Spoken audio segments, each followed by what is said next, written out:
Welcome to Muck You, the podcast that gleefully grinds grandiose gibberish into glittering dust under the big top of biting brilliance. Who says alliteration is dead? I'm David Wheeler, your audacious and marginally mirthful maestro from American Muckrakers, hurling razor-edged repulsed at the clownish calamities of politics and culture. Bob, you have no idea what you got yourself into. That's true. Prepare for a dazzling deluge of daring discourse that'll leave you gasping in the sawdust-strewn stands. God, Before we plunge into the muck-filled midway, here's Colonel Mo Davis ready to unfurl his own fanfare and present our spectacular guest. Take it away, Mo. Well, I feel so inadequate after that. No, listen, hey, thanks everybody for joining in again. It's a pleasure to be back with you. And we've got a special guest today, the Honorable Bob Orr, who I think folks here in North Carolina certainly know quite well. But he's particularly suited, to join David and I, because I'm here in Asheville, David's up in Spruce Pine, but Judge Orr has deep roots in this area. He was raised over in Henderson County, practiced law here in Buncombe County, and today he's up in Yancey County at his place up there. So, Judge Orr, it's a real privilege to have you on here. Thank you for doing this. Well, it's a treat to talk with you two guys, and it's always a treat to be in Western North Carolina. I'm halfway between you and Buncombe County and David over in Mitchell County. Yeah. And it's a beautiful day here in Western North Carolina. So, man, the weather here's pretty nice today. Hey, well, listen, let's start out. You had a long history in the Republican Party, serving on the Supreme Court for quite a few years. You were a gubernatorial candidate on the Republican side. You were a delegate to the Republican convention. And, next thing you know, you're here stumping for Kamala Harris. So how did that transition take place? Oh my God, we can thank Donald Trump for lots of things. But I was a John Kasich guy back in 2016, one of his North Carolina co-chairs, and was adamantly opposed to Donald Trump. And when he made his very offensive comment about Senator John McCain, I thought that was the end of him, but obviously it wasn't. And so I got elected as a Kasich delegate to the 2016 convention, and was interviewed after I got up there by a Raleigh television station that asked if I had changed my mind about supporting Trump. I had earlier said in the primary I would not support him if he was the nominee.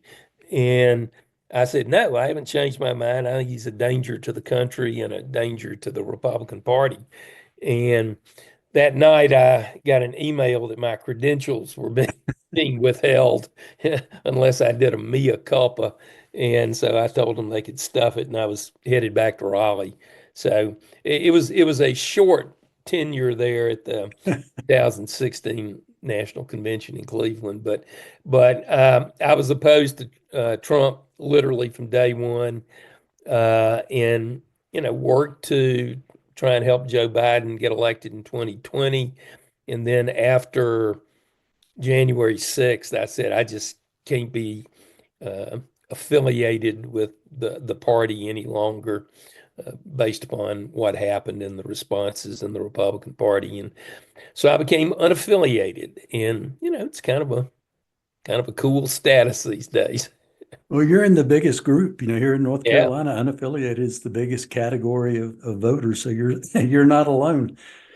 Yeah, it's the fastest growing, and the really the key to literally every election is. How are the unaffiliated voters going to break?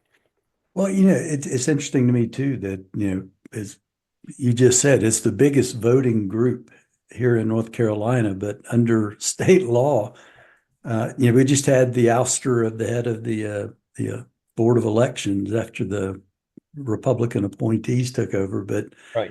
Unaffiliated voters are prohibited from serving on boards of election. You got to be a member of the Republican Party or the Democratic Party, and the biggest group of voters are ineligible from serving. Yeah, the interesting thing, there was a lawsuit that actually challenged that. And so they went back and technically changed the law so that the chair of the Republican Party or the chair of the Democratic Party could appoint an unaffiliated voter, but they never do. And so, it was form over substance, but the lawsuit ended up getting dismissed. But as a practical matter, the 40% of the North Carolina electorate who are registered as unaffiliated voters, or even in the sort of fringe parties, Libertarian, the Green Party, they have no service, no opportunity to realistically serve on local boards of elections, or certainly on the state board, unless they're a Democrat or a Republican. It's fundamentally unfair, something that needs to be changed, but I don't know that's going to happen anytime soon. Yeah, it seems like the two parties hate each other, but they'd rather have the enemy they know than another potential enemy out there to have to deal with. Yeah. Hey, let me ask you, this week, finally, at long last, the Allison Riggs, Jefferson Griffin case came to a conclusion. But God, that drug on for 6 months. It was the last race of all the races in the country to, and I guess it officially has not been certified yet, but will be soon. But, the Republicans have with her being seated again, will have a 5-2 majority. I mean, had they won, they'd have a 6-1 majority. Now, I don't know what you can do with a 6-1 majority. You can't do with a 5-2. So why spend all this time and money and, put the state through all this turmoil over this one seat? Well, here's Orr's theory on it. And after the 2020 legal debacle by the Trump campaign, where they had a clown car full of purported lawyers running around filing lawsuits that they all lost, I think there was a strategic decision by Trump and the National Republican Party that they were going to lawyer up with really well-qualified, skilled lawyers. They were going to put a bunch of money to the side. And if Trump needed it in 2024, they would be ready to jump into court. And so I think all of this was set up for Trump. But then, at least in North Carolina, he didn't need it. He won the state by considerable margin. The other two really important statewide races for governor and attorney general, the Democrats won handily. So the only close race out there was this Supreme Court seat. And in my opinion, I think there was a command decision at the Washington level. Well, we've got the lawyers, we've got the money, we've got favorable courts. Let's push this and see, how successful our theories might be, or what kind of precedent we can establish. And so I think Judge Griffin, to a certain extent, obviously he had to agree to it, but to a certain extent, I think he was along for the ride, and this was essentially being driven at the national level. And yeah, it took 6 months, but if they'd kept appealing, it could have been another year. But fortunately, it is over. Yeah, I was glad to see that he put out the announcement he wasn't going to appeal, but I was kind of expecting it to keep dragging on, but at least that's behind us now. Well, I will say Judge Meyer, who, of course, was a Trump appointee from his first term, the federal district court judge that ruled against Judge Griffin's position, I mean, wrote a really strong decision in actually took some subtle shots at the Supreme Court and Court of Appeals Republican majorities that had allowed at least part of Judge Griffin's lawsuit to continue. And I mean, it was sufficiently strong that I think Griffin's legal team said, whoa, there's no way we're going to get this reversed at the Fourth Circuit. Supreme Court won't take it. So let's just go ahead and wrap it up. But it was a pretty damning opinion from Judge Meyer, and again, somebody who was a Trump appointee. Right. Yeah. You certainly can't, scream that he's some, liberal activist judge when he No. was a Trump member of the Federalist Society, a member of the NRA. Kind of hard to say that, he was a liberal plant, but Yeah. yeah, I Yeah. read And it. actually, Mo, you may remember this guy, a guy named Madison Cawthorn. That Yeah. name sounds familiar. Yeah. There was some litigation I was involved in with a national group trying to disqualify Cawthorn under the U.S. Constitution. And the case came before Judge Meyer, and he wrote a very favorable opinion on behalf of Cawthorn. And, we had to get him reversed at the Fourth Circuit. And then Chuck Edwards beat Cawthorn in the primary. But, his rulings have certainly not been on the liberal side or in my experience with him. Yeah, I read his opinion. I thought it was very well written, and particularly at the end, he said, anybody that's ever played a board game or sports knows that you don't change the rules after the game's over. And Yeah. But obviously, Judge Griffin's legal team didn't believe that. all right. Yeah. Hey, speaking of litigation, I know you've got a case that's ongoing, the fair elections case. Can you tell our listeners a little bit about what's going on with that case and why you brought it? Yeah, and I really appreciate you giving me a chance to talk about it. And I wish there was a way to simplify it, but I'll do the best I can. There's been a ream of litigation over the years around the country, and certainly here in North Carolina over partisan gerrymandering. The drawing of districts in such a way as to create a map that favors your political party. And a few years back, in a case out of North Carolina, the U.S. Supreme Court said that partisan gerrymandering was a non-justiciable political question under the U.S. Constitution. And, there was no limitation on what the legislature could do when it came to partisan gerrymandering. We ended up with a similar decision out of the North Carolina Supreme Court in the Harper 3 case, in which they said that the claim for proportionality, there should be half Democrat, half Republican seats, that there was no state constitutional claim for that. So those decisions essentially told the General Assembly, when it comes to political gamesmanship, you can cook the books, stack the deck, rig the system any way you want to, because the courts can't do anything about it.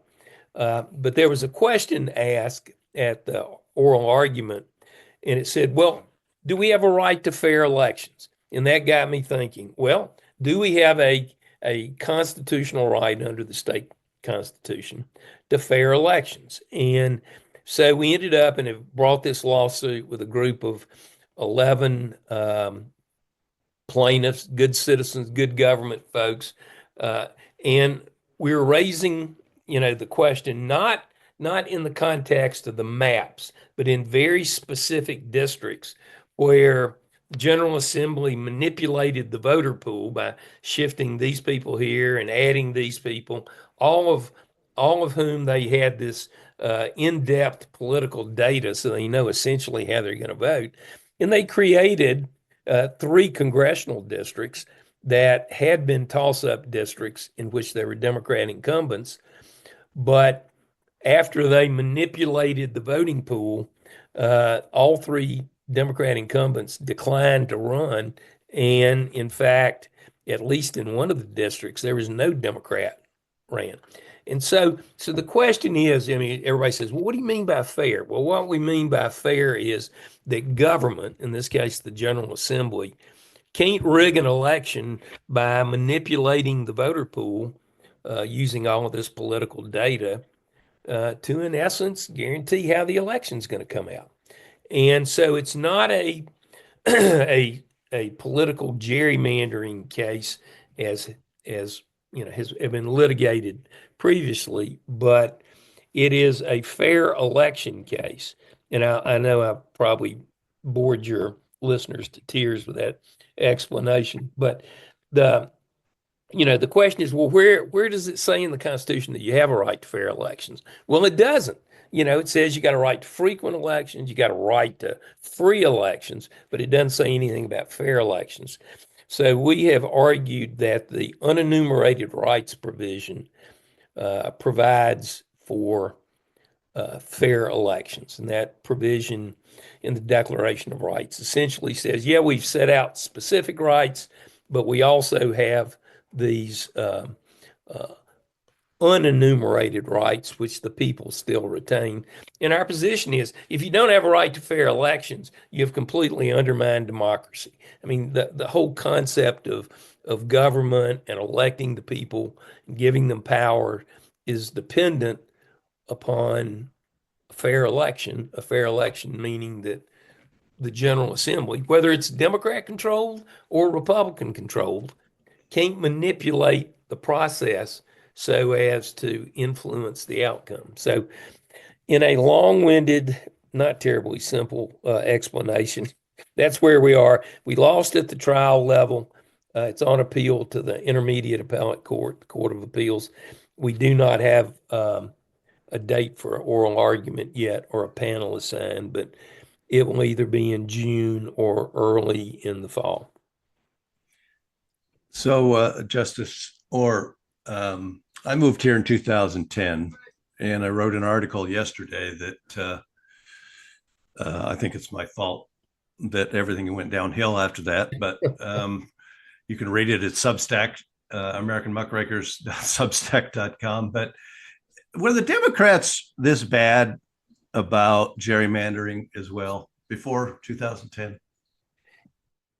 I mean, yeah, they were. The difference is the Republicans now have the benefit of substantially more sophisticated technology and data. I had a prominent Republican political consultant tell me that he had 2,000 data points of information on every voter in the state. Now, if you have that kind of data information, and with the sophisticated computer technology that we have today, if you want to draw a district with 8% Methodist, 4% teachers, 36% registered Democrats, and then that based upon past elections, that this pool of voters voted Republican 9 times out of 10, both at the state and national level. You have the ability to, with laser-like precision, determine the outcome of the election before the people ever even have a chance to vote. And yeah, if the Democrats were in power, they'd probably be using the same technology to stick it to the Republicans. But sorry to interrupt, Bob, but as a venerated jurist in this state, how does that make you feel? I mean, you're a guy that is steeped in the law and loves the law. How does that make you feel about politics in this state? Well, I mean, it's a national issue. I mean, there are few places that have systems that, take the political aspect out of drawing districts. But it really is undermining democracy. And we talk a lot about it. We talked about it a lot in this last election. We talked about we talk about it now with things that Trump's doing. But if the system of selecting the representatives of the people is a done deal, and all you got to do is look at the 2024 results. I mean, out of 120 state house legislative seats, maybe a half dozen were actually competitive. And that's by design. And so you're undermining the ability of the people to really have an influence on the election process. So, yeah, it concerns me. I mean, it's a good government issue, and we argue in our briefs in this case that, we don't care whether a Democrat wins or a Republican wins or a Libertarian wins. the bottom line is government can't dictate who wins. It's the voters, the people. And that's the whole, historic concept of the founding of this country and the beginning of, this state. And we're getting ready in a year to be commemorating the 250th anniversary of the Declaration of Independence and the first Constitution in the state of North Carolina. And, this whole historical basis of democracy has to be rooted in government not picking and choosing who gets to win. I mean, otherwise we're not any better than Russia, China. What's the point of having elections? Yeah, exactly. Exactly. Yeah, I mean, you might as well not have elections. Yeah. Well, here's another question. So obviously you guys are in litigation over this, and so you've got probably a broader national view than anybody else in North Carolina. But what is the trend nationally? Is it towards this sort of hyper-partisan gerrymandering? Or is there ever going to be a point where we go back to a level of fairness similar to, I grew up in Iowa, and the Iowa plan used to be pretty fair. I think they've made some changes to make it less fair, but where is it swinging this day? And do you see any hope that it could swing back to fairness? Well, it swings to fairness when the body politic is fairly evenly divided. If the legislature right now was out of, let's say, the state house, if it was 65 Republicans and 55 Democrats, or maybe 62 and 58, both parties may say, okay, it makes sense to go to an apolitical line drawing process or a distribution of voters process.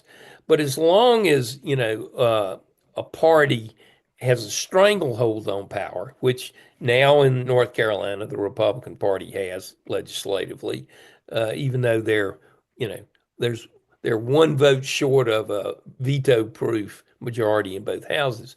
And there's some states, I'm sure California, where, for example, where the Democrats have that stranglehold.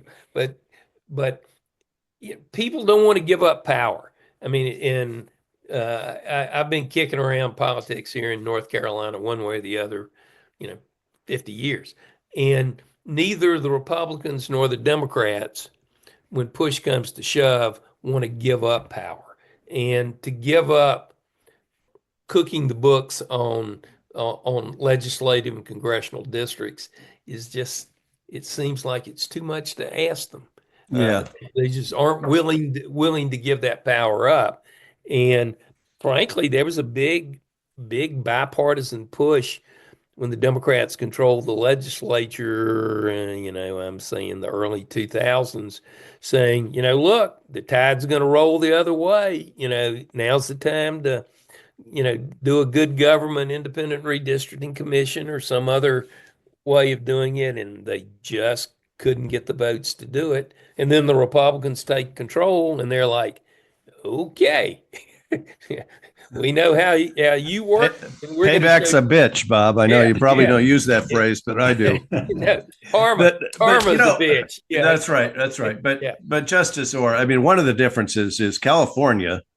I think the legislature probably a little more reflective of the population of California. Yeah. And California, the partisan makeup versus, Mo's probably going to jump in here a second. I'm going to steal his stat, but Democrats are not.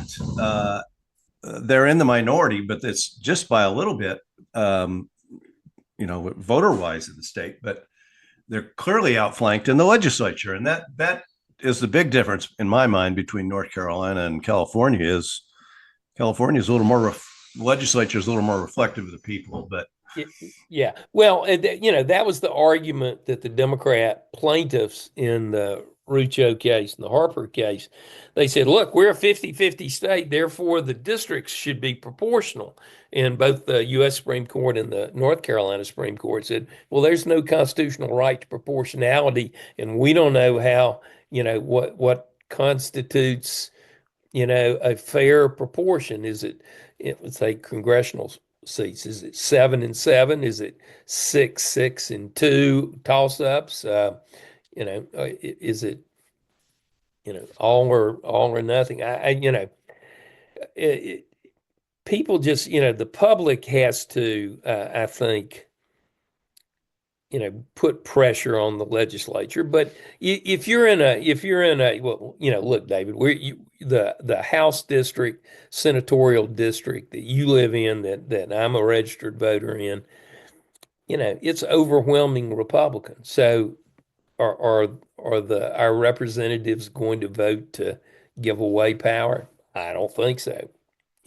But North Carolina, up until this current Congress took office in January, it was 7-7, which is reflective of the state. Even in 2024, we voted. Josh Stein's a Democrat. He won pretty handily for governor, and then Donald Trump, won on the presidential side. So it seems like we truly are. People talk about purple states. That this is a purple state, and that 7-7 map seemed to be pretty reflective. But it got redrawn, and now it's 10-4, which is not really reflective of the voters. And it really shifted. I mean, that's the difference. If you look at the House of Representatives now, that taking away those 3 seats is made a big difference. Yeah, but when they see that, okay, we cooked the books in North Carolina, we picked up 3 congressional seats, and not only does that help the political party in North Carolina, but gosh, look at the effect it had nationally in determining the majority in the House of Representatives. But that's the point, Mo.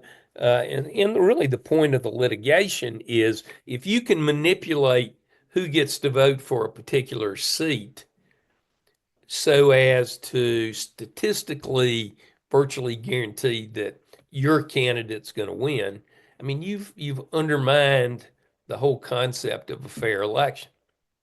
And government just can't do it. The whole concept of the Constitution, state constitution in particular, is that the people place limitations on their government through the Constitution. But if how you select those people is undermined by this manipulation of the district process, then you just completely, like I said, undermine democracy. Right. This week, Chief Justice Roberts was speaking up in Buffalo and spoke up about the independence of the judiciary and it being a check and balance on both the legislative and executive branches. It seems like Congress is appears to have just given up on their duty to act as a check and balance. It seems like the judiciary, to an extent, is. And so I was really happy to see the Chief Justice say that. But what's your thought on the role of the judiciary and the environment we're in right now? Well, I think it's probably one of the most dangerous elements of where we are today, in that both the federal judiciary and in many states, the state judiciary have become not only actually more partisan, but the whole process of getting to be a judge and the way the media treats them, the way the public treats them, the way the party treats them, is that they're not supposed to be independent. You're supposed to be a loyal Republican, or you're supposed to be a loyal Democrat. And you have confirmation hearings at the U.S. Senate for presidential nominations to the federal bench, and there are all these litmus tests, all of these questions asked that are trying to stake them out. And the real genius of the 3 branches of government in our system is the independent judiciary, that they're there to keep both the legislative branch and the executive branch within their boundaries. And if the courts are unwilling to do that, and if they're making decisions based upon the political party of the advocates, then you have lost all efforts to you know, contain excesses of power. So, and I think, you know, I mean, I ran 5 statewide partisan elections, and so I served 8 years on the Court of Appeals, 10 on the Supreme Court as an elected partisan. But I will have to say, in my experience, you know, for the most part, the work of the court was viewed as apolitical. And, you know, every now and then you get a hot button political case, and, you know, folks tended to break along sort of, you know, their backgrounds politically. But it was, we didn't view ourselves as when Bev Lake and I were elected to the Supreme Court in 94, it was 5-2 Democrat, Republican. We didn't consider ourselves the Republican caucus, or you know, that we were there as representatives of the Republican Party. You know, we were there as independent jurists, and I think that way of thinking about judges, both by the individuals serving as judges, and, you know, the people who put them there, and the public and the media, you know, all see them as partisans, and it really worries me that it's undermining the whole concept of the independent judiciary. You know, the last couple of weeks we've had Adam Kinzinger on and Joe Walsh, and you know, both were, you know, pretty conservative Republicans when they served in Congress, and both are kind of, you know, without a party now because they're, you know, certainly not welcome back in the Republican Party. But, you know, both of them said that we'd ask them, you know, could you see yourself being a Democrat? And they said, you know, if the Democratic Party opened their aperture and had a broader range, you know, from center to far left. But, you know, it seems like in recent years, the Democratic Party's kind of had that purity test as well, where, you know, if you didn't click all the boxes on, you know, social issues, then, you know, there wasn't room for you. But, you know, they said if the party had a broader range, that they could see themselves in the Democratic Party. Do you see, I mean, you know, you were working for Kamala Harris to try to get her elected. Could you ever see yourself being in the Democratic Party? Well, you know, my mother, rest her soul, was a retired public school teacher. She was a lifelong Democrat. You know, the irony is that I spent 45 years of my life beginning at a time when Republicans were really very much a minority party. You know, so my career as a member of the Republican Party was trying to build a viable two-party state, really on a platform of good government, because we didn't think the Democrats were, you know, as good government oriented as they should be in a lot of ways. And, you know, I mean, I think people today, particularly with so many people moving here, they don't know their history. But, you know, when Bev Lake and I were elected, well, when I was elected to the Court of Appeals in 1988, I was the first Republican elected to a statewide judgeship since 1896. You know, so I mean, that just sort of tells you, you know, where the politics of that era was, and it's changed now. But you know, I mean, I supported a number of Democrats here over the last few years, but first part of my career, it was fighting Democrats. And every time I ran, they were trying to beat me. So, I guess there's still a little residual reluctance on my part to be a member of the Democratic Party. Although I will say I got to speak at the Tim Walz rally in Asheville, which was great fun, and ran into both my opponent from the 2002 Supreme Court race and the then chair of the Democratic Party, who I will say was not not very kind to me in the context of that election. And we all laughed and had our picture together and whooped and hollered for Governor Walz and the Harris ticket. So Yeah. um, I never foresaw that, but that's where I am. All right. Hey, let me ask you, you and I both, when, David's, a relative newcomer to North Carolina, but, you and I grew up here. And, back when we were young, North Carolina was the envy of the South. We had good schools and good roads, and Yeah. we had Research Triangle Park before anybody ever heard of Silicon Valley. What happened? Well, I like to blame talk media.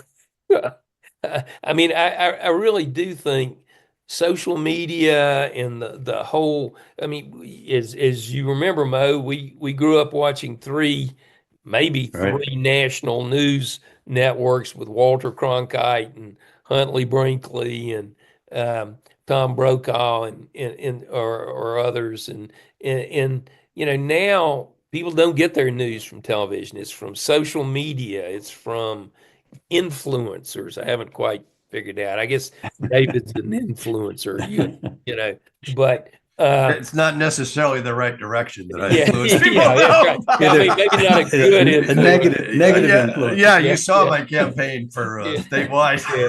Yeah, no, I've been there.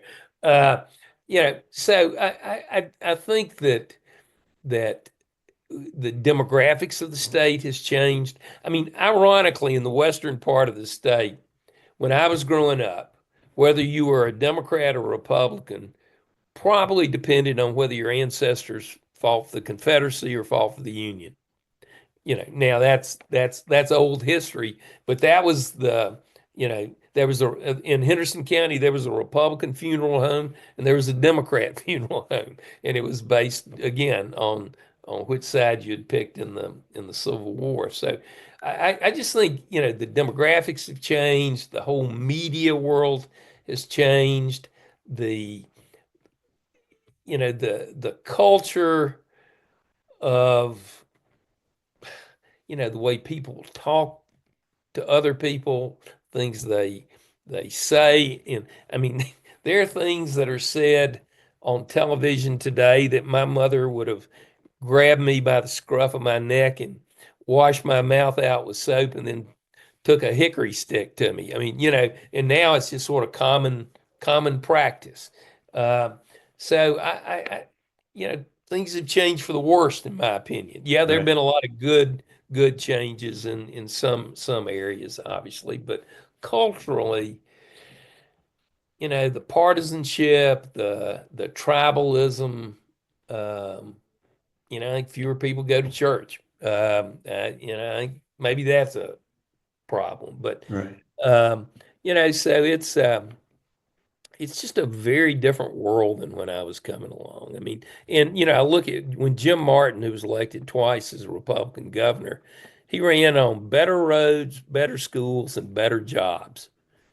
Right. Which, for governor, that's really where it was at. Now, it's abortion rights and bathroom bills and, all of these hot button social issues that are driven by the national media landscape. And I also think, from a good government standpoint, that Citizens United, which opened up this flood of outside money and dark money into campaigns, has really sort of undermined campaign integrity in a lot of ways.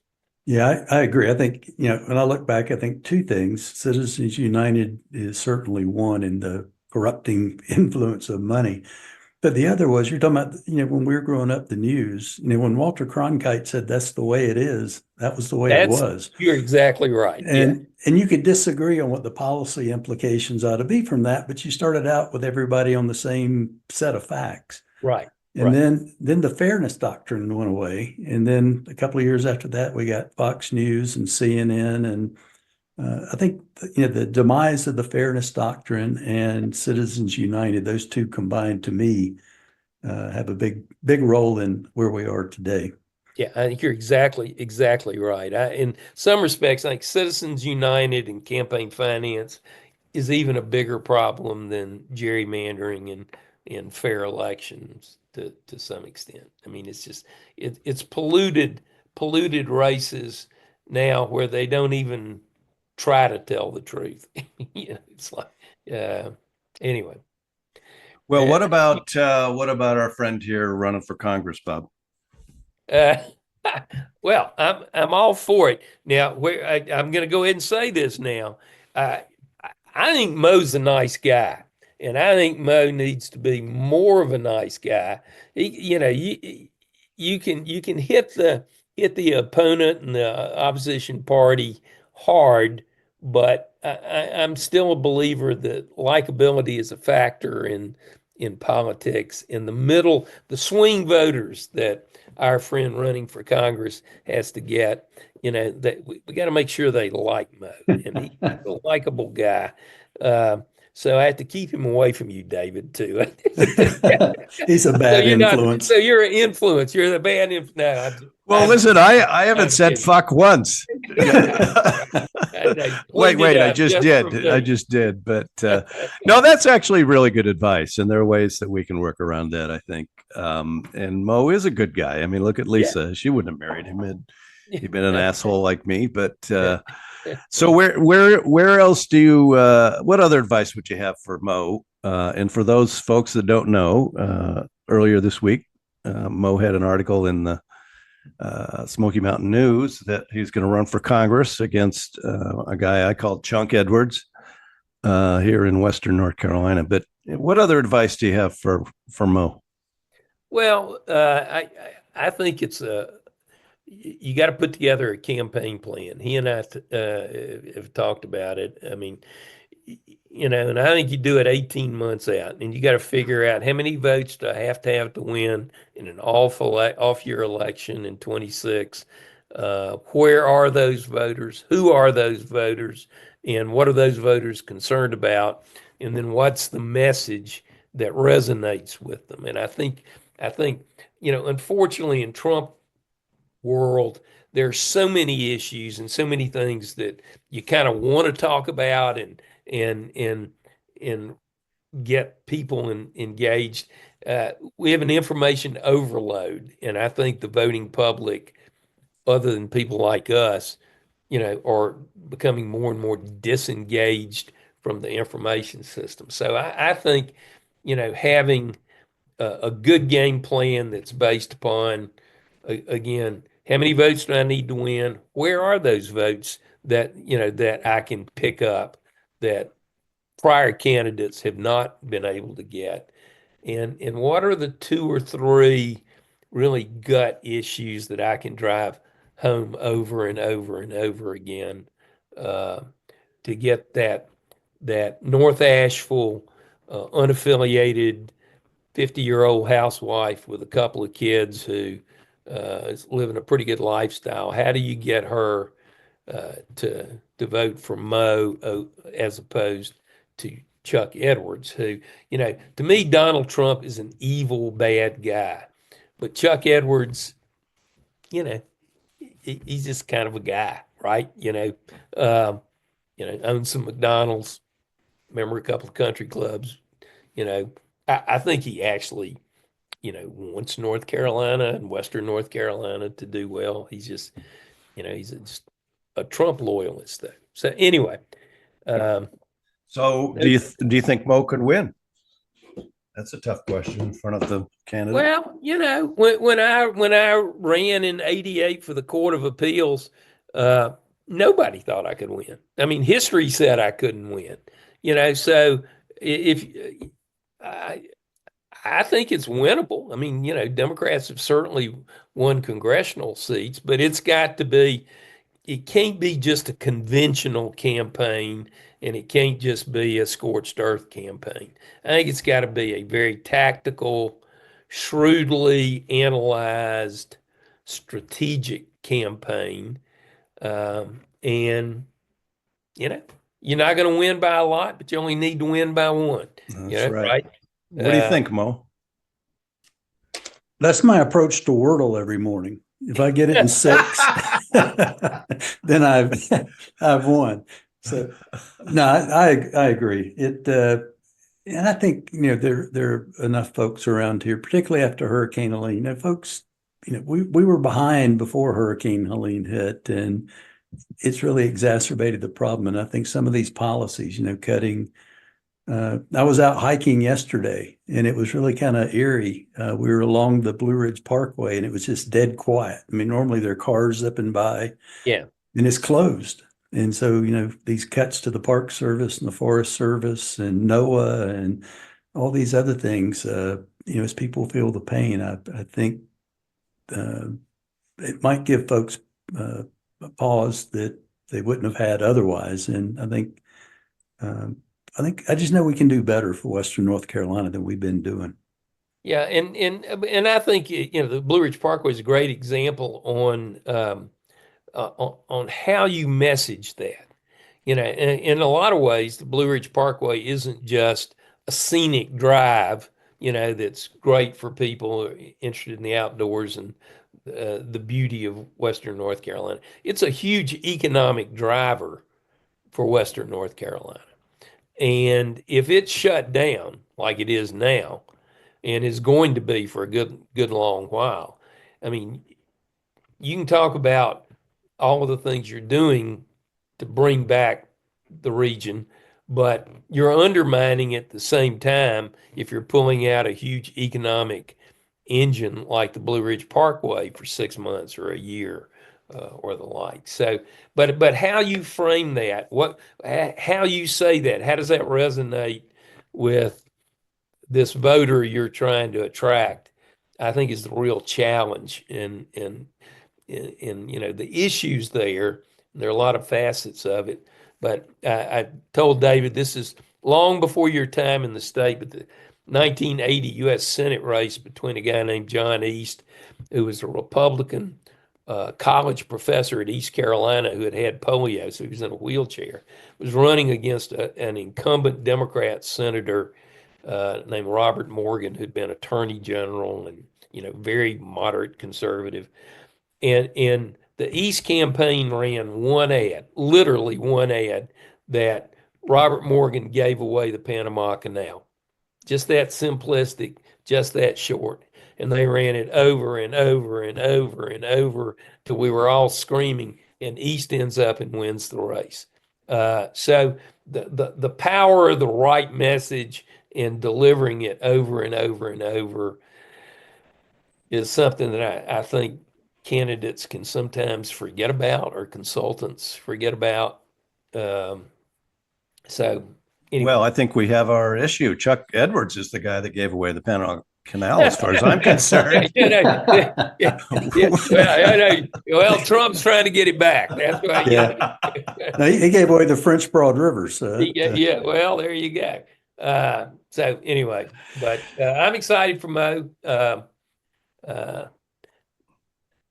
Better him than me, though. Yeah. All right. Well, this has been a lot of fun. One of the things we do talk about before we wrap these up is bourbon. So what's your libation of choice these days, Bob? Well, as I'm trying to support Canada and Scotland because they're against Trump. But this is terrible. I was asking about a graduation present for a college graduate, and they said, "Oh, peanut butter flavored bourbon is the hot thing." I said, "You got to be kidding me!" And I'll be damned. I went in the AVC store and they said, "Oh yeah, we sell a lot of this stuff." And I'm thinking, really? I've never tried it and probably won't. But the most recent bottle I bought was a Carolina peanut flavored bourbon that was distilled somewhere down on the Outer Banks. That's just wrong. It is wrong. It is wrong. But Mo, I'm glad you didn't say you loved it, because yeah, I'm afraid Chuck could use that against you. Yeah. yeah. Yes, well, he should. I mean, I like peanut butter and I like bourbon, but the two just don't go together. Yeah, I know. That's crazy. Well, that shows you the challenges a campus has, Mo. If they're all drinking it on the campus, you got to be aware of it. Yeah. All right. Well, that's a wrap for this rollicking romp through the Muck You circus. Hold on, Bob. You got to listen to some more alliteration here. All right. Where we've skewered the sanctimonious silliness, not of Judge Orr, but of others, with the flourish. Time out. The nattering nabobs of nepotism. There we go. I love it. And I'm David Wheeler, slightly comedic ringleader from American Muckraker, signing off with the ever-gallant Colonel Mo Davis. If you love this daring display of discourse, join the carnival. Join us. Follow us. Share the show and dive deeper into the muck at AmericanMuckrakers.com, where you can learn more or toss a coin to keep this big top blazing. Until next time, keep your eye on the long game.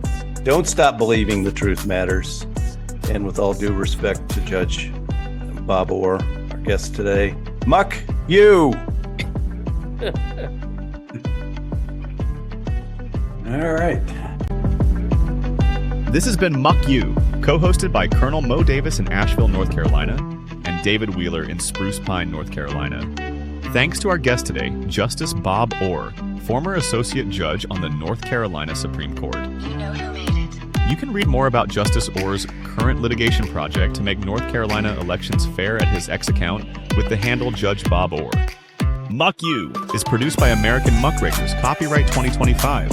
Follow us on Blue Sky under AmericanMuckrakers.com and on Substack at AmericanMuckrakers.substack.com. You can learn more and donate at AmericanMuckrakers.com. David and Mo hope you all come back soon for a new episode. And remember to never take shit from anyone, especially Trumpers.